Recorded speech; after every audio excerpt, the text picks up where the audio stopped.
Alors dans cette vidéo, je vais t'expliquer à quoi sert l'ancrage et comment le faire. Voilà, donc l'ancrage, il va te servir au point de vue émotionnel quand tu es trop dans les émotions et que tu as besoin de te recentrer, de pouvoir traverser cette émotion-là, c'est d'aller visualiser cet ancrage.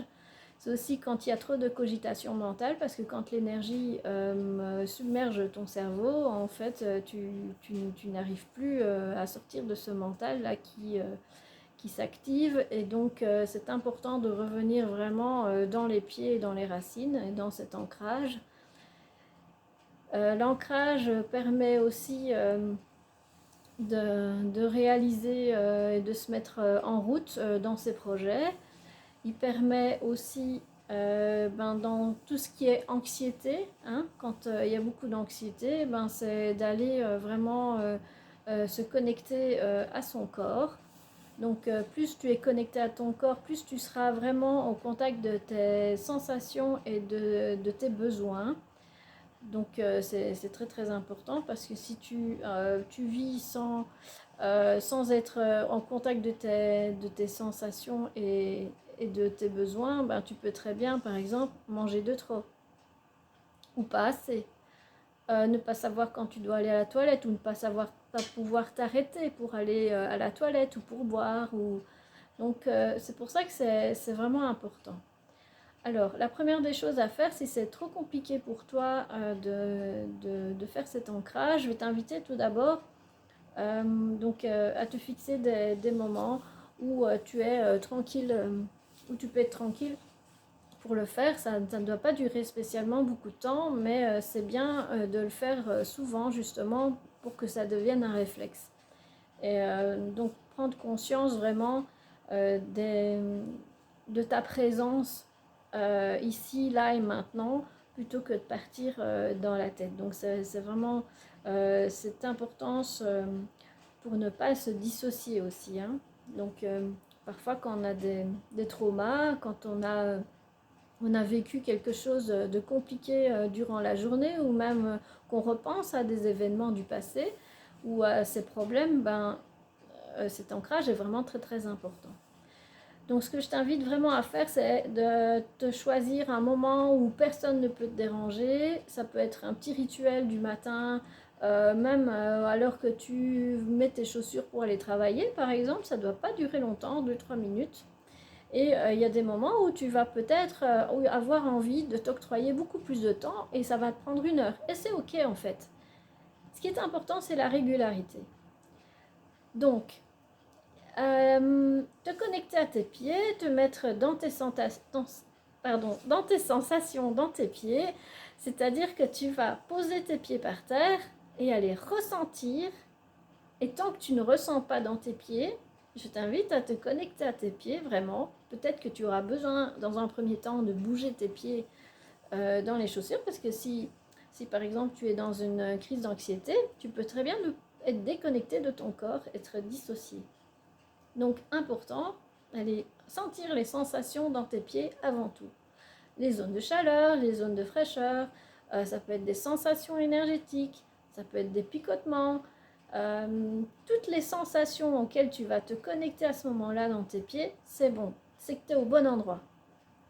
À partir de là, quand tu as bien ces sensations-là, je vais t'inviter à faire pousser des racines. Donc tu vas imaginer, ça peut être très bien visuel, ça dépend un petit peu comment tu fonctionnes. Donc ça peut être visuel, ça peut être des sensations corporelles, des sensations dans tes pieds. Et donc tu vas imaginer des racines. Et ces racines, elles vont pousser à partir de tes pieds, et elles vont traverser, par exemple, si tu as tes pieds dans tes chaussures, tu vas imaginer que ces racines, elles traversent tes semelles, le carrelage, ça peut être les ourdis. Enfin, imagine de là où tu te situes et la conscience que tu as, par exemple, par rapport au bâtiment, hein. Donc, si tu es dans la forêt, par exemple, tes pieds, ils sont dans tes chaussures sont par exemple, sur le sol, donc ça traverse des feuilles, ça va traverser la terre, peut-être qu'il y aura des cailloux en dessous. Donc, vraiment, plus il y a de détails et plus ça va être précis. Imaginez ces racines-là, tu vas les faire pousser aussi bien en longueur qu'en largeur. Tu vois, les sapins, par exemple, ils ont des racines qui sont vraiment en largeur et les feuillus, eux, c'est plutôt vraiment en profondeur. Et ici, tu vas faire, je vais vraiment te laisser libre cours de faire que ça prenne sa place, vraiment, que ces racines prennent leur place.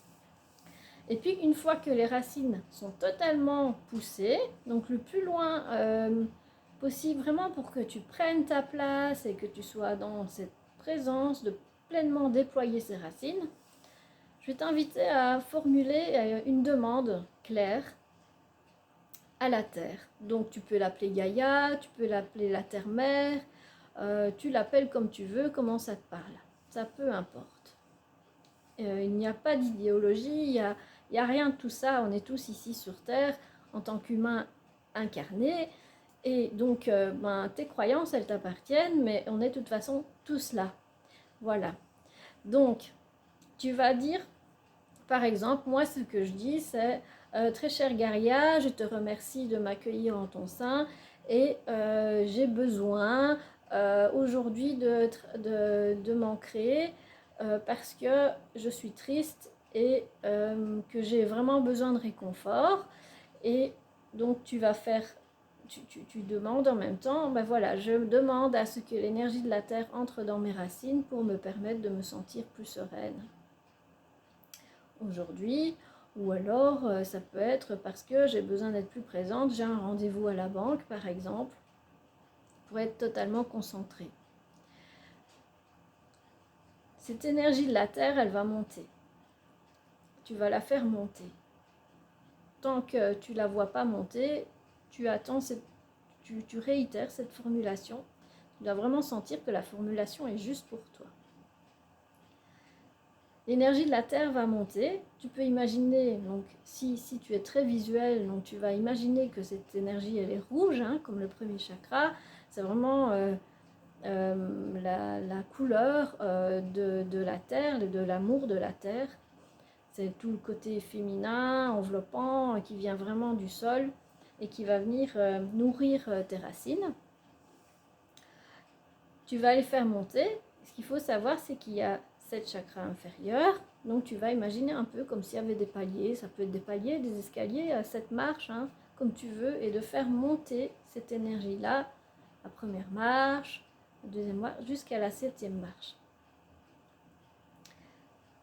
Quand tu visualises ça, ça peut prendre 3 minutes comme ça peut prendre 1 heure, hein, peu importe. Et si tu n'y arrives pas du premier coup, c'est pas grave. Ce qui est important, c'est de le faire assez régulièrement. C'est un peu comme quand tu apprends quelque chose, ça peut être n'importe quoi, c'est la répétition qui va te permettre de maîtriser. Donc ici, c'est pareil. Donc cet ancrage, cette énergie de la Terre, tu vas le faire monter, monter, monter, et puis tu vas le faire monter jusque dans ton corps. Donc une fois que c'est arrivé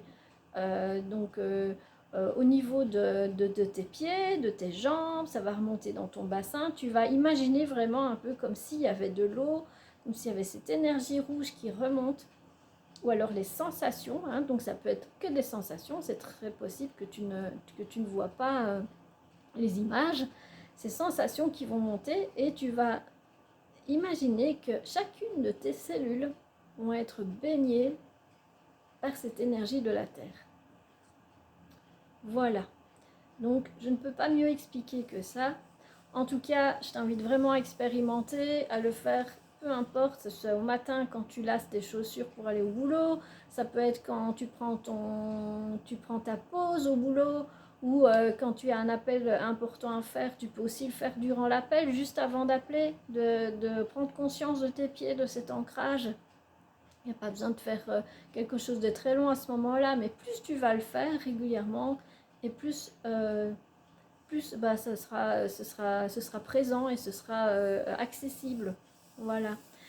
Donc je te souhaite une très belle expérimentation. N'hésite pas à me partager ton vécu, ce qui s'est passé pour toi et comment ça t'a aidé.